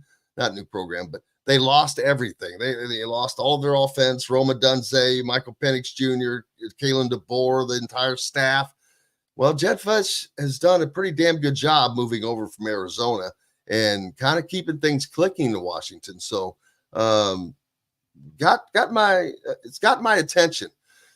Michigan, I've got them slotted at the number 11 spot. That they just dropped like a rock last week after that loss at home. That was just a turd. That was awful. They've got Arkansas State this week, so they can get back on the off the schneid. Rutgers, I've got them 12th. They have won 2 non-con games, but they have beat the ever-loving you know what out of those 2. They 44 and 49 points in both of those games. This is Howard and Akron, but still, they're doing what they're supposed to do and doing it pretty well. Iowa, one of those teams that initially looked good last week, 19 points is all they could come up with at home after shellacking Illinois State 40-0 to open it up the season. I thought, okay, well, they finally have some offense. Yeah, not so fast, my friend. We'll see. 21.5-point favorite over Troy this weekend. Minnesota, a team that it's a little shaky. I've got them in the 14th spot. Maryland, a team I expected more of. I've got them number 16. Northwestern, number 17. And UCLA, I have as the 18th team in the conference. Zach Osterman mentioned it, but this could be UCLA can go to the end of the season before they win again. And I mean that. Their schedule's not great. I think they play LSU as well. It's crazy. But they could lose until the end of the season when they have a game against Fresno State out of conference to finish that season. But that's my Big Ten Power Index for you peeps. So there you go. See the truth jumping on, seeing how things are. Well, they're doing great as we're coming to you from the Hard Truth Studios. Greg Smith should be joining us next. And we'll finish up this week 3 preview of the college football weekend. Back with more right after this. This segment is brought to you by Bubba's 33 in Clarksville. In the market for a new or used vehicle? Well, nobody beats the prices and selection of Andy Moore Honda in Bloomington. Right now, get a brand new Honda with no payments for 90 days. That's right, 2023 and 2024 Honda Pilots, HRVs, CRVs, Honda Ridgelines, payment-free for 90 days. Or get 0.9% APR financing for 36 months on a 2023 Honda Ridgeline. Go to AndyMooreHonda.com and get more to your door. If you're looking for a home in the Indianapolis area, you need Cheryl Sizemore from RE/MAX Advanced Realty. Cheryl Sizemore has over 2 decades of experience, and that could be the difference in you getting the home you want in today's tough housing market. Reach out to Cheryl Sizemore from RE/MAX Advanced Realty at Cheryl@IndyHomePros.com or 317-298-0961. Cheryl Sizemore from RE/MAX Advanced Realty. Let Cheryl Sizemore get you in the home you want today. Cheryl@IndyHomePros.com. Looking for someone to cater your next corporate event, family reunion, or tailgate? To some, a garnish may be nothing more than just a decoration put last on a plate. But in Bloomington, catering starts with Garnish Catering. Serving all of Bloomington and surrounding areas, Garnish Catering is waiting to help make your next event one to remember. Planning a great event shouldn't have to be stressful. Whether we quote you just for catering or a total event package, you can trust that you're making the right choice with Garnish Catering. Visit garnishcatering.com. That's garnishcatering.com. Garnish Catering is a proud partner of WOW Food Group. Whether it's a night out with the family, after work with colleagues, or catching the game with friends, Bubba's 33 is the place for you. Bubba's 33 offers a mouthwatering menu of selections that are all made from scratch every day. The portions are big, but the prices are small. And with over 50 big screen TVs, you'll never miss the big game. Bubba's 33, pizza, burgers, beer. Country living is just a swing away. It can be hard to find the exact home that fits your family's needs, so there couldn't be a better time to build a new home with Property Shore Construction. Now building exclusively south of Bloomington within the Stonecrest Golf community. Choose from one of the gorgeous Stonecrest Signature Series house plans. We have several lots available with scenic views of the golf course. Contact Amy Rhoda with Ravesco Real Estate for additional information. 812-583-0919 or go to mystonecrestliving.com. That's mystonecrestliving.com for more details.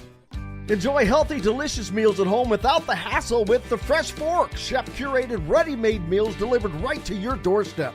Proudly fueling IU athletes and now available to you with a menu that's always fresh and diverse, from hearty proteins to fresh salads. The Fresh Fork empowers you to make better food choices without compromising. Let the Fresh Fork help transform your lifestyle for a healthier way of living today at thefreshforkonline.com. Use promo code RADIO20 and get $20 off your first order. This segment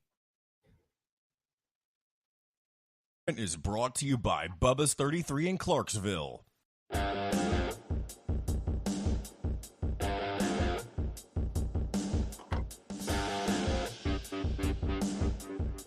Welcome back, Indiana Sports Beat Radio here on this Friday as we enter into week 3 of the college football season. And as we've been talking about, several big games in the Big Ten this weekend.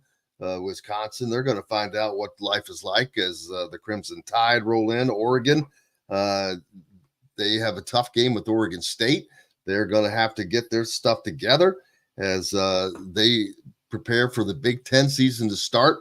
After that, Zach mentioned that UCLA in Indiana is the first game, Big Ten game for any of the 4 new teams that came over from the Pac-12. And speaking of the Pac-12, they're trying to stay alive as Washington State and Oregon State have pilfered some teams from the Mountain West. And as they're trying to climb up to that 8-team threshold to move forward. So we'll see how that works out for them. But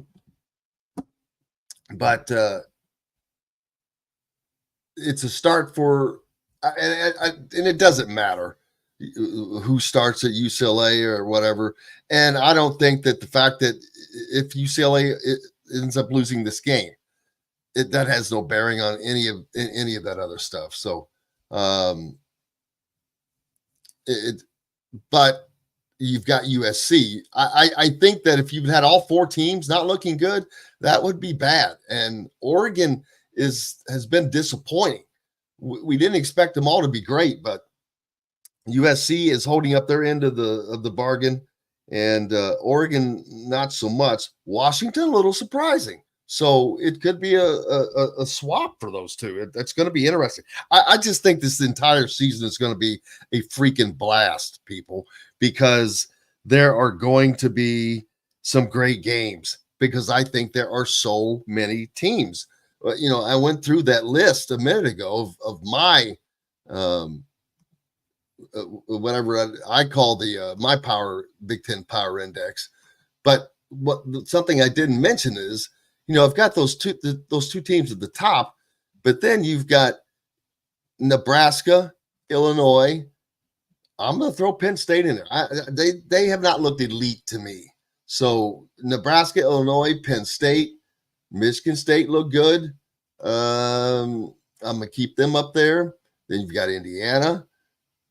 We'll find out about Wisconsin, Oregon, Washington. Is Michigan the bottom? Maybe I should have swapped Michigan and Rutgers. But there's 8 up to 10 teams that are kind of at equal strength right now, which that's pretty massive. So the Big Ten is very solid in the middle, kind of top heavy, but absolutely solid in the middle. And it's just, I think it's going to make for an outstanding season because of that. I mentioned the Pac-12 trying to stay alive. Boise State, San Diego State, Fresno State, and Colorado State will join Washington State and Oregon State, and keeping that moniker going, which is cool for on that at least. So you got that going for. We haven't had any Caitlin Clark news. Here's some for you. How about this? You want to talk about popularity? She's got all the records going on and all that stuff. She inked a multi-year partnership with Wilson. Launch her new signature basketball in May. The balls went on sale Monday. They reportedly sold out in less than 40 minutes. Per Sports Business Journal, the number of basketballs Clark sold, well, now great. I just lost it right in the middle when I was reading it. I got to get back to that. Gee whiz. Well, it's kicking me out. I thought I had an account there. But anyway, she's selling basketball. She's doing everything. Breaking records all over the place. So there's that. Betting this weekend?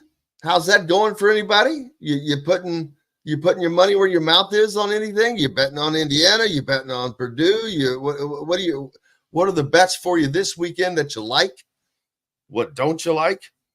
And actually, I wanted to play this sound from Kurt Signetti that was from earlier in the week, but it might have slipped by people, and because it was kind of a long response to the first question, but Let me get that pulled up, and I'm going to play that for you. As once we get through his initial assessment, it's the first question that comes, and it's at the end of that question that was kind of funny. Okay, haven't seen the guys in a few days playing on Friday night, so they've had a couple days off. Back at it today with our prep for UCLA, first conference game.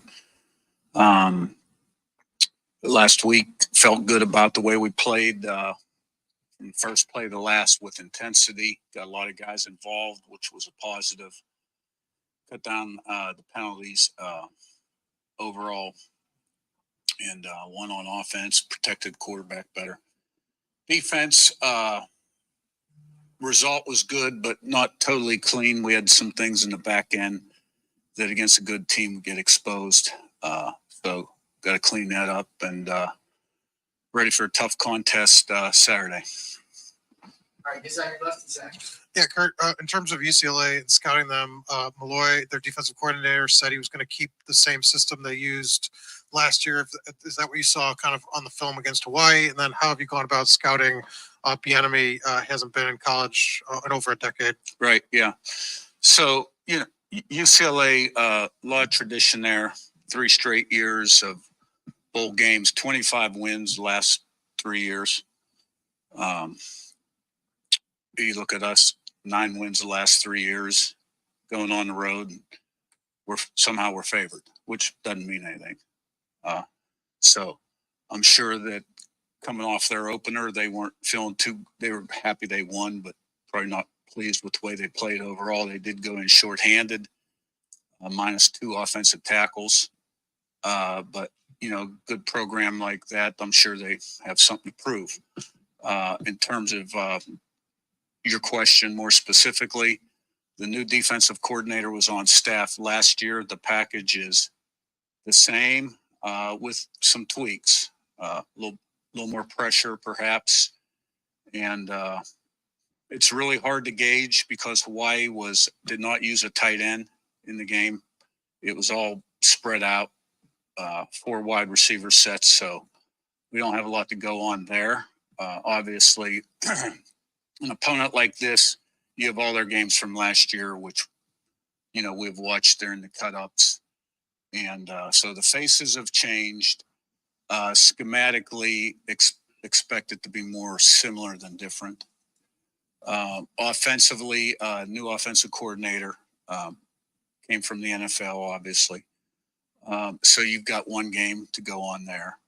But what I would say about them overall is a lot of really good athletes, a lot of pretty guys, really good team speed. And they got a couple guys up front on the D line, 93 in particular, he's a big guy with explosion. And backers are very athletic. Offensively, the receiving group is highly skilled. The Notre Dame kid had 10 catches. And of course, it all starts with the quarterback. He can really wing it, and he's mobile, and he's a very talented guy. So this is a talented football team. Like a lot of pretty guys. Not sure exactly what that meant, but didn't sound exactly like a compliment. But everything else was very complimentary of UCLA. Like I said, in studying up on them, they think the key to stopping Indiana is stopping Indiana's run, according to edge rusher Jacob Busick. He said stopping the run is going to be the key. If they're getting 4, 5, 6 yards a carry, we're not going to be able to rush the passer. They're going to keep running the ball all day. Carson Schweisinger, linebacker, said anytime you put 77 points on someone, that's a dynamic offense. Yeah. And I mentioned earlier that UCLA is going to have 1,000 plus students in a standing room only arrangement directly behind the Indiana bench in an attempt to disrupt what they're going on. Deshaun Foster said that he wished he could have given them paddles and things to beat on the rubber padded walls and whatnot, but he probably better focus on his game. But I mentioned also earlier, Indiana right now, overall 5th in the nation in total defense, 14th against the run. UCLA only had 71 yards rushing against Hawaii. They had 278 yards passing, but that came in a kind of a muted effort. I forget what his numbers were, but they weren't great. He threw 2 picks, I believe, and a couple of touchdowns, but the accuracy numbers weren't great. They threw a lot of passes, but obviously the ability to run the ball has not been there so far. And if they can't run the ball against Indiana, which I could see them having a great problem with that, passing, it's probably not going to be a great deal better for them, but that will give them some opportunity. They're going to score. I don't expect Indiana to shut UCLA out, but not that it's not possible. But this is just a better team than what Indiana's faced. That's all you can say. The talent is just better. Everything is going to get better every week. Not maybe Charlotte, but after that, it's going to get better every week. And that's just how it should be. But fortunately for Indiana, like I said, it's laid out perfectly as these teams get better, almost perfectly incrementally.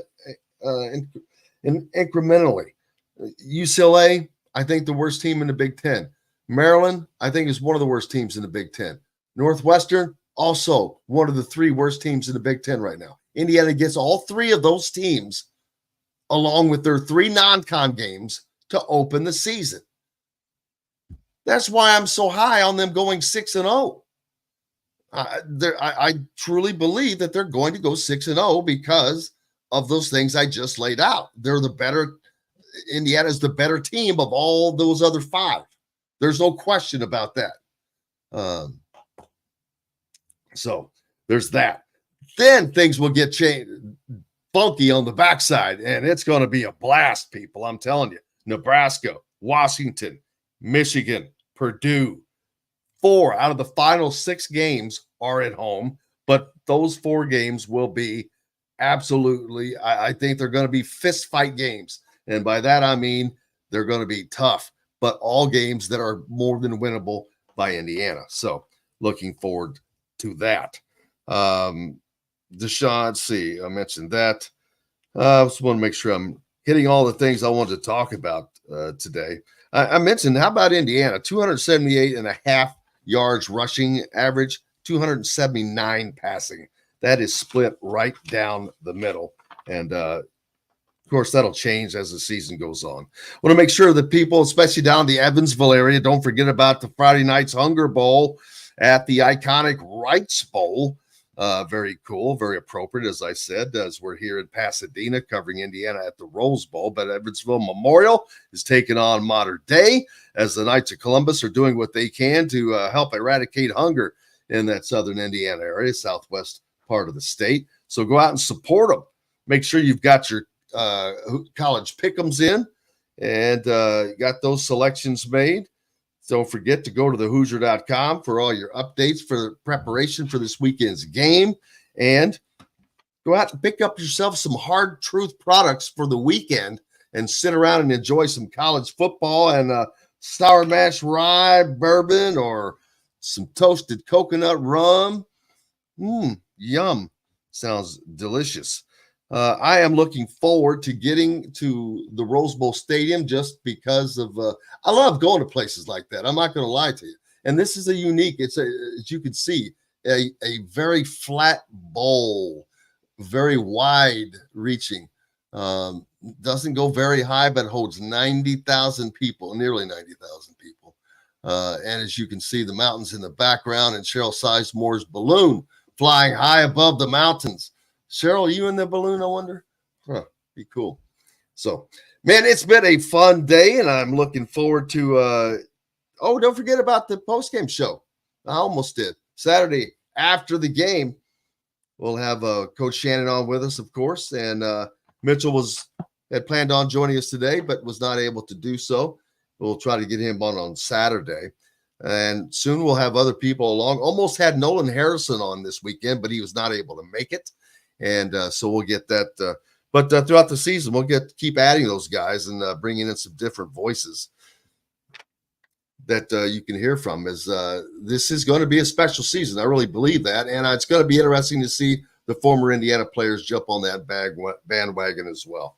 But I cannot thank you guys enough for being with us as always, as we're coming to you from Pasadena, as Indiana will take on UCLA tomorrow in the Rose Bowl in what is the onset of a new Big Ten. Looking forward to it. Thanks to Todd Leary, of course, as well. Thanks to Mark Hockert. We couldn't get him on, but I'm glad we got to talk about the Friday night's Hunger Bowl, and Zach Osterman for joining us as well. Most importantly, each and every one of you. Thanks to Skyler for keeping us between the white lines. Until tomorrow after the game, I'm Jim Coyle from the Hard Truth Studios. I will see you on the radio. Thanks for listening to Indiana Sports Beat Radio. Be sure to subscribe to our YouTube page for more clips and team coverage of Indiana basketball, football, and more. You can also find full episodes and tons of other content on thehoosier.com. We'll see you next time for another edition of Indiana Sports Beat Radio.